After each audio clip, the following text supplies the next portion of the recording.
We all know the importance and pride that is embedded in the showdown.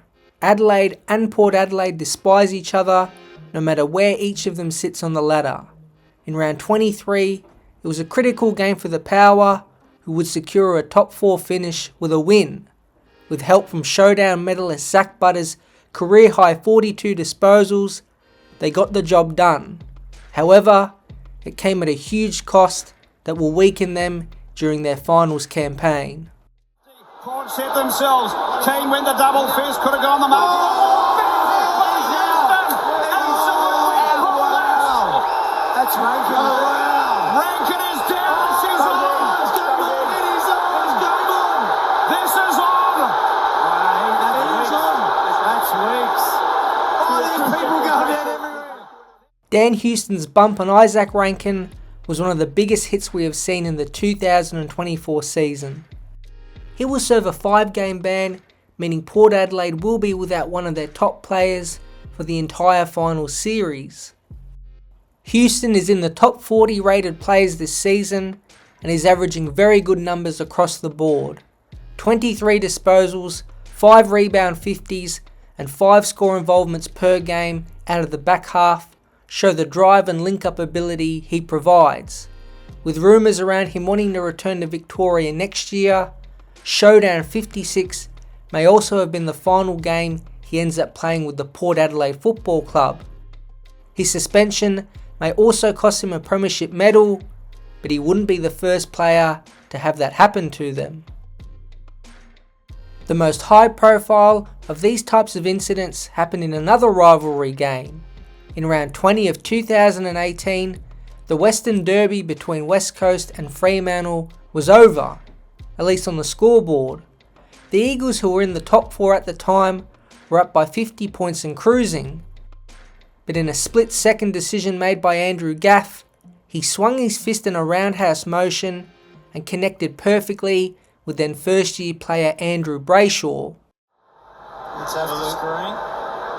Let's see, we mentioned the first one. Oh, wow. Wow. Oh. Anyone that thought that he was going to be a Brownlock. Well, this is no good. This is broken jaw territory.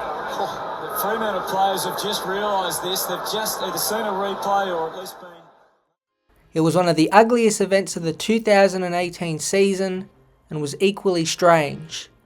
Gaff was relatively close with the Brayshaw family, as Andrew's brother Hamish was actually at West Coast.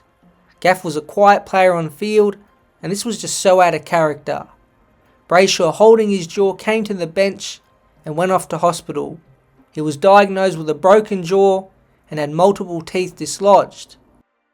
At the time, you can clearly see Gaff is in some form of shock and knew he was going to be on the sidelines for a very long time. Fremantle coach Ross Lyon was not happy and said this in his post-game interview. Andrew Brayshaw was king here 100 metres off the ball. He's got a fractured jaw and 4 displaced teeth that are caved in, and he'll be undergoing surgery tonight.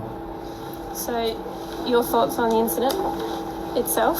I think it's self-evident. I've got an 18-year-old kid that I saw in a real mess when I come down to the room, and his mum in tears as I was walking in. Gaff apologised straight after the game and headed for the AFL tribunal. After a mammoth 2-hour-long hearing, he was given an 8-week suspension, meaning he would miss any chance of playing in a West Coast Grand Final. "I'm devastated," Gaff said during his evidence. "I'm shattered. I've never been reported or fined before, and really, it's been a very, very difficult 48 hours, but the main person I feel for is Andrew." It just happened that without Gaff, Nick Naitanui and Brad Shepherd, the Eagles ended up making the Grand Final. In one of the best games of all time, West Coast won by 5 points despite key players missing. Gaff was one of them, and although he was at the ground on the day, he wasn't on it playing. At least at the end of the season, he signed a mega 7-year contract to stay as an Eagle for life, and recently, he played his farewell game for the club.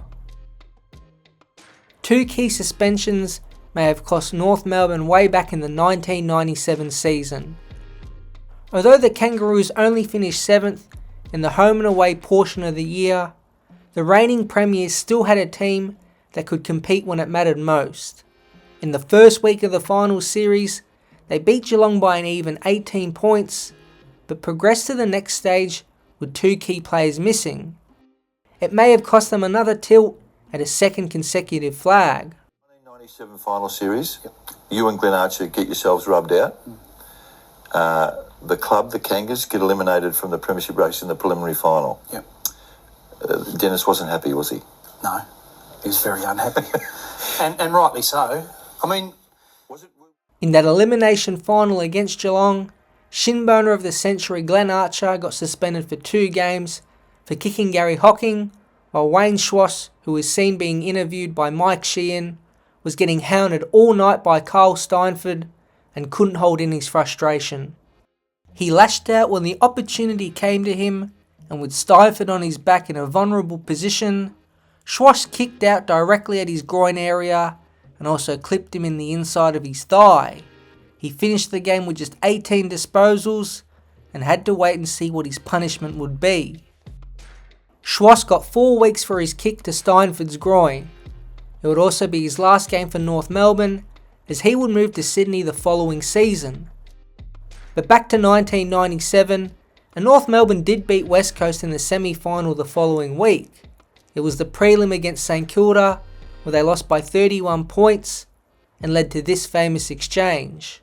You're in the race as the soldiers leave the field. Yep. Field Marshal Pagan is looking for both Archer and Schwass. Yep. One of you disappeared. Which one were you? Oh, the bloke that's the shinboner of the century.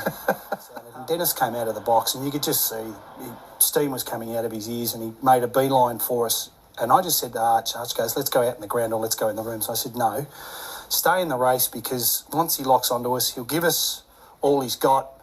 And then once he moves into the room, he's dealt with us because Arch is there. And anyway, Dennis gets to the bottom of the race and just starts to unload. Just one of his best, in fact, I'd say his best that I ever got. And just kept going, and I just kept thinking at some stage he's got to move on to Arch. And then just as Dennis is getting closer, I sort of look past Dennis and I look past the players, and there's Arch at the back of all the players. Dennis walked into the... Who knows if Archer and Schwass being in the team would have been enough to overturn the eventual 31-point margin, but clearly with both of them missing, it hurt North Melbourne in their goal of becoming back-to-back premiers. So it's now a tough spot for Houston, who could be in either position. If Port Adelaide do win the flag, he will miss out, and if they lose a close game in the finals, his bump on Rankine, leading to his absence, could be looked upon as an important reason why they lost.